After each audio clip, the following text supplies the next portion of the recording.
Committee. Oh, I know you've been in touch with Alfred and Christina from our group, and we're so excited to have you this morning. David's hopping on too. He and I co-chair the committee with our 5 subcommittees. That's a very active group. Yeah, there's just been a ton of interest.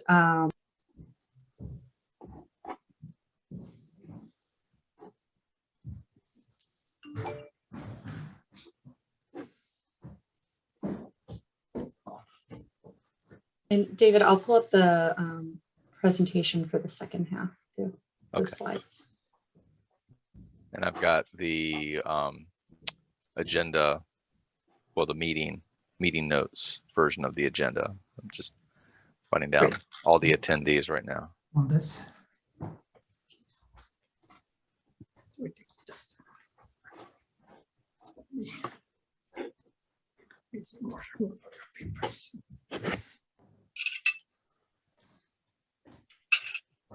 Yeah. If I What do you want to click on do? the, no, because you'll be speaking actually. Either this or this. No, but I guess for the chat, did you want to look at? Yeah, try to actually, look at them and, yeah, actually, for the question and answer, it would probably be easier if someone wants to talk, type in the chat, if someone else would read them out. So yeah, that might be most simply- efficient simply because because we'll be concentrating on one question while someone else will be typing another question. yeah. Plus, this way you can start right away when we finish, rather than us sift through and pick questions. If one of you can, Yeah, we'll help facilitate that. yeah, I was just gonna a ask question for- Christina, do you want to moderate the chat? I can, yeah, sure. Okay, great. Oh yeah. Oh, it is. Yes. So do you start? Should we go ahead, or do you give a bit of time? Make it just a couple more minutes. We got a lot of people logging in right now who I think have grabbed their coffee and settled in to join us for the morning.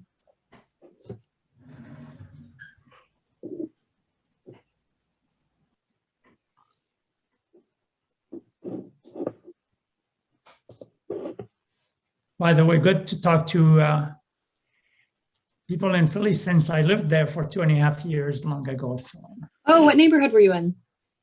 well, I did my PhD at Penn. So I lived 2 years on campus on the graduate towers, and then for 6 months at like Walnut and 20th, I think it was, something like that. So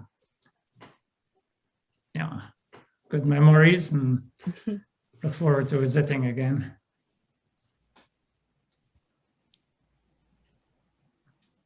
Yeah, you'll have to let us know next time you're in town. I know it'll be a little while. Yeah, but- people can travel. Yeah, we have friends and stuff. And Yeah. So will someone be introducing us, or do you want to Yeah. introduce ourselves? Or? it's 8:02 for me. I think we can probably go ahead and start, Bunny. I think that's good. We'll have a few more people log in. All right. Well, welcome everyone to our March monthly COAT meeting. Hope everyone is doing well. We've had a very busy first few months of the year, and today we've got a couple of guest speakers coming to us from Toronto, June Komisar and Joe Nasser. They're here to talk about urban agriculture, architects as designers of urban agriculture. So thanks to a couple of our committee members, Alfred Dragani and Christina Drexel, who've been sort of pulling at this thread of urban agriculture and brought it forward to us to look at that and food security as it relates to Philadelphia. So with that, I'm going to hand it over to June and Joe. Good morning. So we're going to hold questions, put your questions in the chat, and we're going to hold those until the end of the presentation, and then we'll come back to do a Q&A.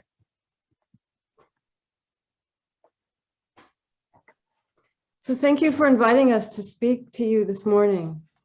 I hope we can show you some interesting projects. Designing for urban agriculture has become a much more active part of architectural practice in the last few years. It is exciting to see the number and types of projects grow. We will be showing 4 basic types of projects today. Both of us teach at Ryerson, where through student initiatives, it now has a large rooftop farm and a second teaching rooftop farm about to be planted this spring. The first rooftop farm you see here was originally designed for flowers, so the roof already could support a soil depth just adequate for growing crops.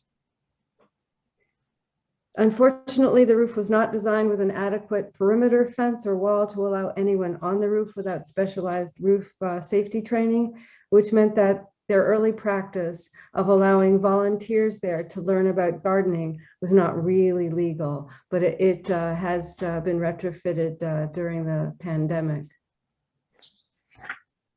Here, we hired an experienced farmer and she created mounded beds with paths between them. Irrigation systems were installed and they compost here. The food goes to the student food bank, a campus farmers market, and a cafeteria. What they were really missing was a greenhouse to start plants early, since we have a very short growing season. Here's a sketch for the new roof that will be also planted across the street. And on this roof, they're going to have a greenhouse.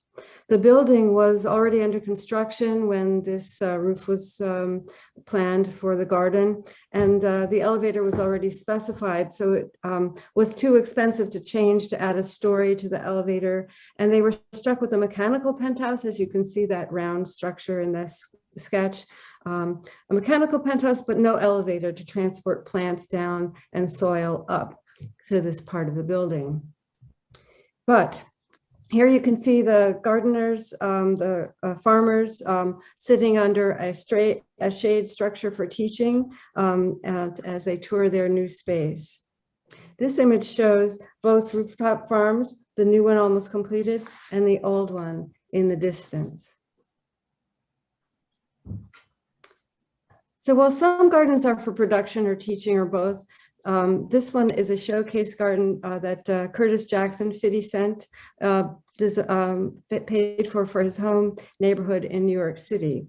It is a small garden space, but it has a 1,500 gallon underground cistern, and you can see the water collection elements in bright blue on the left of the screen.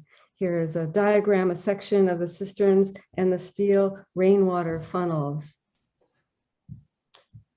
So children can play in this shade structure that is also rainwater collection.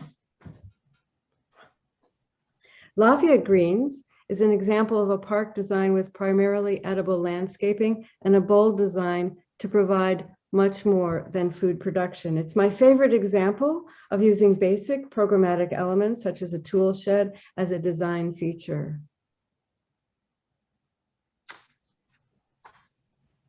It is a showcase of sustainable practices with crop irrigation that uses water efficiently.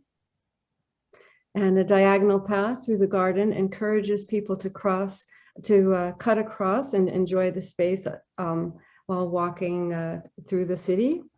Varied height benches and planters accommodate different people, children, adults, seniors that can't bend down to garden. Reused elements become playful planters and scarecrows, and a variety of places provide programming opportunities. A bioswale prevents stormwater runoff. Gabion structures filled with concrete rubble reuse waste material, and fruit trees provide both shade and food. Teaching gardens comprise an important segment in urban agriculture design, and this one is part of a natural history museum placed in a large park. The issue of universal design was robustly addressed here, from the creation of wide gravel pathways and explanatory signage in Braille to an elevator accessing a broad steel catwalk bridge viewing platform. Here you can see the wide gravel pathways that separate the thematic garden plots, as well as some of the shade structures. A formal grid of garden plots consists of beds thematically arranged by regions or climates, from tropical plants to New World plants. Another visitor-oriented garden is one of Nyon, Switzerland's most engaging public spaces, Jardin de la Douche, where paths accommodate wheelchairs, baby carriages, bikes and carts, etc., as they traverse down a hillside. So notably, rows of grapevines, a bold display of local agricultural heritage, cover the landscape. The grapevines provide visitors a close look at the many varieties of regional grapes that are grown in the region, as well as providing an introduction to the edible plants that would be included in a traditional kitchen garden. All of this conceals a parking garage below, accessed via a steel and glass elevator from the top that harmonizes in character with bold wood, wire, and metal pergola benches that provide shade, trellises, and a place for rest, contemplation, and observation.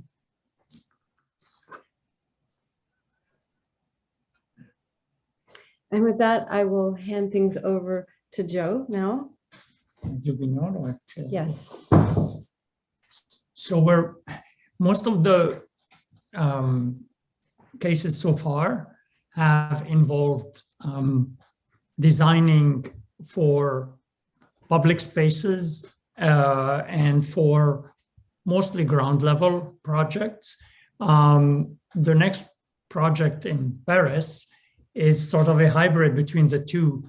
This is a community garden that you're looking at, and it's in the middle of a dense neighborhood. And except this is not the original community garden, which was on the site. And when the city planned to put up a gymnasium, with negotiations with the residents, the compromise, and you can see how densely intricately inside the neighborhood it is. The rooftop, and it became a rooftop community garden, and that's designed for with direct access from the outside. This gives you a sense of how it sits, and this is what it looks like. So it's both a public or a place, but also semi-public because of the access to it being not direct on the street, but it functions as a kind of both a regular community garden, let's say, with plots and everything, but very much an educational project at the same time, and inserted within new housing and old housing surrounding it. The next series of projects, I think, all involve adaptive reuse of some sort or another. This is one of our local projects, one of the showcase projects really in Toronto.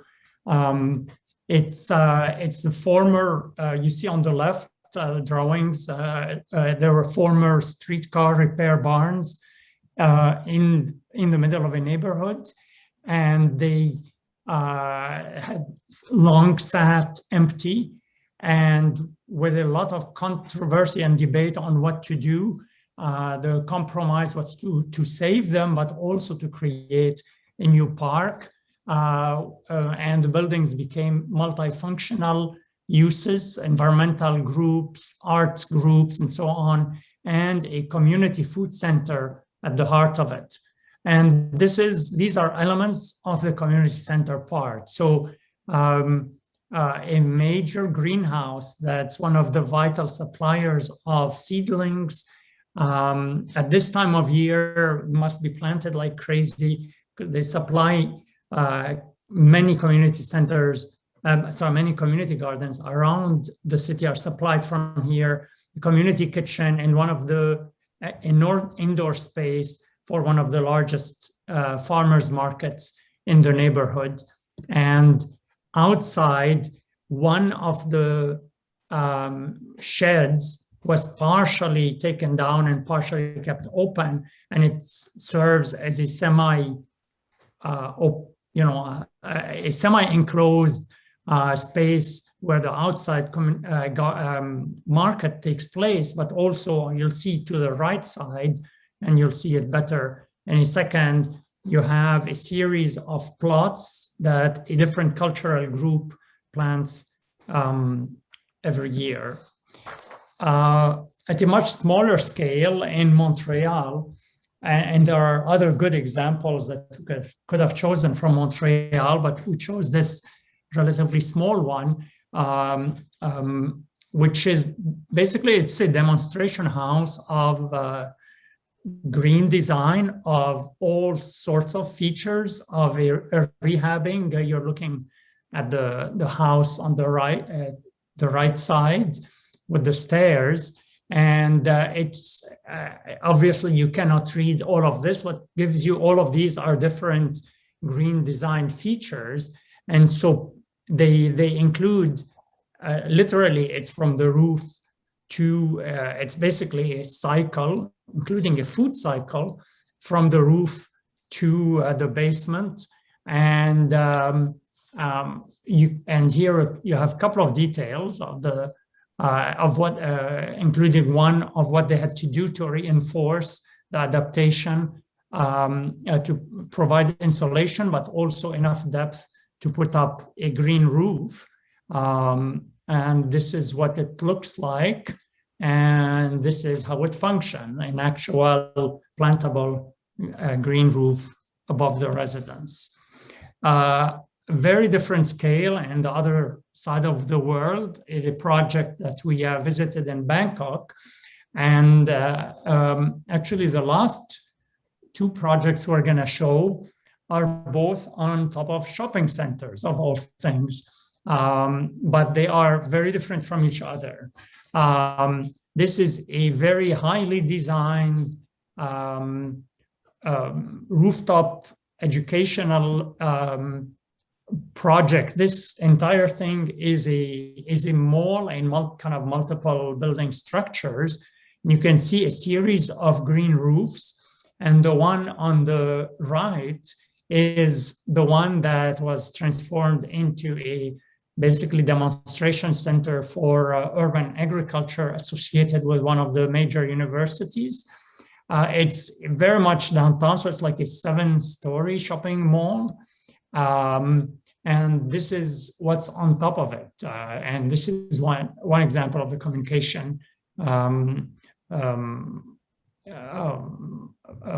documents that they use. And again, the whole project, the whole building complex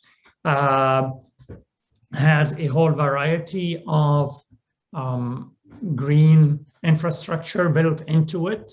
And so the planting part, the agricultural part, is just one component. And one of the things is it's very much a publicly accessible teaching space. What you're not seeing from here is where this image is standing on top of a space that's a large meeting and training room. Our Carrot City exhibit was held in that space, so it's a exhibit space and a teaching space that gives out on this. So it's extremely highly designed. So it's not a production garden, to be clear. It's very neat. It's a showcase, and but they even teach the planting of rice on the roof of a shopping center in downtown Bangkok, and they actually have staff to maintain it in between lessons. And so we'll finish with a project that might be perhaps it involved the least architects involved in designing it as a urban agriculture and food project. But the scale of, and this is in Sao Paulo, but the thing is that the scale of it, and it shows how many projects are designed without involving architects, but because this is retrofit, it was added on an existing shopping center. But what could be done if it had included architects? So there's opportunities for more involvement, but this is the scale of it. So a fairly substantial container-based and staffed project of growing mostly greens, but of a fairly large scale in a variety of containers on the roof. These are some of the staff that were hired to maintain it. But this is probably the most interesting part is underneath all the scraps from the food courts. There are 3 food courts. So they are sorted, as you see at the bottom right. The organics are sorted separately, and they end up back at served to the employees as part of the employees of the mall. And the way this happens is through a composting system in the basement. This is the one when we visited that was there. We understand a more advanced composting and sorting system was installed since then. So essentially, you have the full food cycle of a mall from growing to reusing the waste to serving it all together. So this is sort of the last content slide, just to show that for architects interested, well, first of all, that as you could see, lesson 1 is there are by now a number of architects who actually have done work, have implemented projects where they had to deal with urban agriculture and what it involves. So it's not something unprecedented. There are many precedents, and many of them are documented in our Carrot City initiative. June flashed by the website and book at the beginning. The address is next. But I'll pause at this for a moment just to show you that if you're going to be involved in it, there are numerous aspects to consider, to learn about, and to communicate with the ultimate users or potential users to make sure to do them right. Because once you do it, it's very hard to fix. June used the example of the lack of access where we started at Ryerson of an elevator and the limits that does. That's just one example. So we will stop here. You'll see in the middle the website, the Carrot City website, where we have documented well over 100 detailed case studies. And also you can just email us directly if you have questions in the future. Thank you. Thank you. Yeah. We do have some questions in the chat.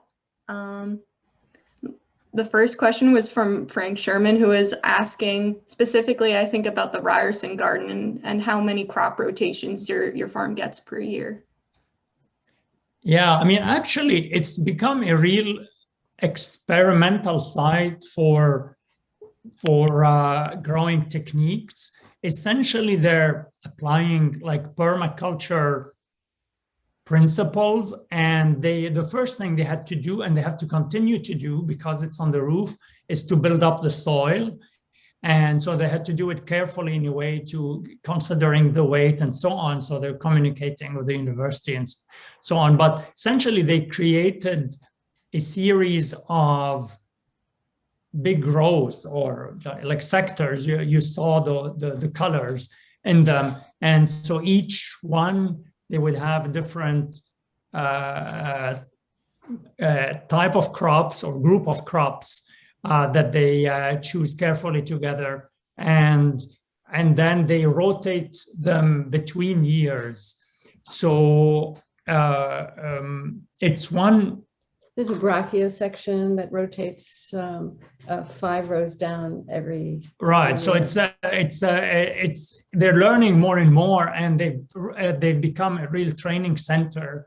They have several interns every year, and they have a growing staff. And as we move into post-lockdown with a second roof coming on board, hopefully this year, the training part will grow much more. They can't go in the ground until May, because it's because of the weather. But interestingly enough, because of the heat loss from the building, they have about 3 extra weeks on either side of the season than if they were in the ground on ground level. Very interesting. There's also another question. I'm not sure if you guys are familiar with the spotted lanternfly that's, been causing havoc, I'd say, in agriculture on the East Coast, at least by us. But maybe you could talk about the impact of invasive species on agriculture and urban agriculture. Well, the one thing is one thing we didn't show so much. We showed one greenhouse, but more and more indoor or controlled environment agriculture is very much a fast-growing trend. So those have both their strengths as in terms of controlling what can get in, but also their limits, because you have to really stay on top of it, because there can be outbreaks and those then spread very fast. So those are kind of one type of one case where the issue of insects can be critical in both ways. But in terms of the open air ones, often because when they're elevated, especially, they tend to have less issues with infestations, less issues of bugs and so on. But also, being in the city, another kind of pest, you have squirrels and raccoons and things like that, much less impact. So it has pros and cons, and they still manage to attract a lot of pollinators and so on. So they're really creating little ecosystems when well designed, right in the middle of densest parts of the city. Do we have any other questions? That was all the ones in the chat. Oh my, okay, now we got some big questions, I see. And you're also free to, if you want to ask it yourself, okay, Alfred. Yeah, I'll pick up on one I see about in terms of incentives and tax credits. Yeah, this is, well, the one key incentive, and probably the only incentive I would say in Toronto that exists, is Toronto is well known. Maybe many of you have heard that Toronto had the first significant bylaw requiring green roofs on new larger projects. But this has not been the main incentive, because this has many aspects that actually, if anything, discourage urban agriculture. But at the same time, as this wasn't put in place, I guess a good decade ago, an eco-green roof incentive program with some subsidy to create green roofs has enabled many productive roofs to be put in place. And this has been very useful. So a number of the projects have been helped by this extra money to make a better green roof in effect, because many of the basic ones are minimal, and many of them are failing. But other cities have some tax incentives, not here, in terms of specifically towards urban agriculture. And the other thing is some projects have managed, including in Philadelphia, Mill Creek Farm is known because it has taken advantage of some incentives because of the stormwater catchment side of things. So it has nothing to do with incentives for urban agriculture. It's incentive for other environmental incentives that were taken advantage of. And the same thing with the Brooklyn Grange in New York City has taken advantage of substantial stormwater retention benefits from the state to help create its first farm. So there's a long way in terms of what incentives could be done, but there are scattered cases. Well, there's a long question here about using urban agriculture and urban forestry as a means to mitigate some of the effects of climate change. It really does make a difference. Some of our engineers are studying the green roof that we showed you at Ryerson. It happens to be on top of the engineering building, and it mitigates stormwater runoff. And we think that on the parts of the roof, there hasn't been, it's not a very long longitudinal study at the moment, but I think that it has an effect on the heating and cooling of the building that is really beneficial to reducing heating and cooling costs. And you want to mention Christina's work on the water? Yes, yes. So yeah, so one of our engineers is looking at the water retention, stormwater runoff, and the effects of that. So that is extremely important. And also fruit trees can really help create places for shade in neighborhoods as well as food. And so that can be a really important aspect as well. And the particular concept that has picked up popularity in this regard is the food forest approach, which some cities are putting in increasingly large ones that try to combine. It's explicitly combining basically bringing in permaculture with a big emphasis on the inclusion of fruit trees, so with the edible aspects combined with the tree aspects. And maybe one last example that you'll find in our Carrot City website is in Strasbourg, where the Parks Department, one problem is many Parks Departments are hostile to fruit trees in parks for various reasons, traditionally. And but in Strasbourg, they've turned it on its head, and they are actually, the Parks Department is creating new fruit orchards and actually putting signs encouraging residents to pick what they need and so on. So it become educational as well as greening. So there's a question about how much food can they produce on, let's see, yield, building integrated versus ground-based agriculture. I assume that it depends on how much of the building is used for urban agriculture, but I can't exactly answer that, but I will say that the freshness, the freshness of the food is really appreciated. And a lot of projects that were designed in Toronto as community building, teaching gardens, have been turned into high-level production gardens when the pandemic hit, because people were finding themselves so food insecure. And it's amazing how much you can ramp up the production levels of even a very small garden. So I'm not sure that you could replace all of the food that you would truck in or buy from afar, but I think that it can offset a percentage of the food that you grow, that you have to import, but it also is extremely fresh. And you'll find that some supermarkets are growing their own food, like the Whole Foods in Brooklyn. You can buy fresh vegetables from their rooftop enclosed greenhouse production facility. And I should add that some studies are happening. Actually, many of, projects like Ryerson Urban Farm measure very carefully, they document.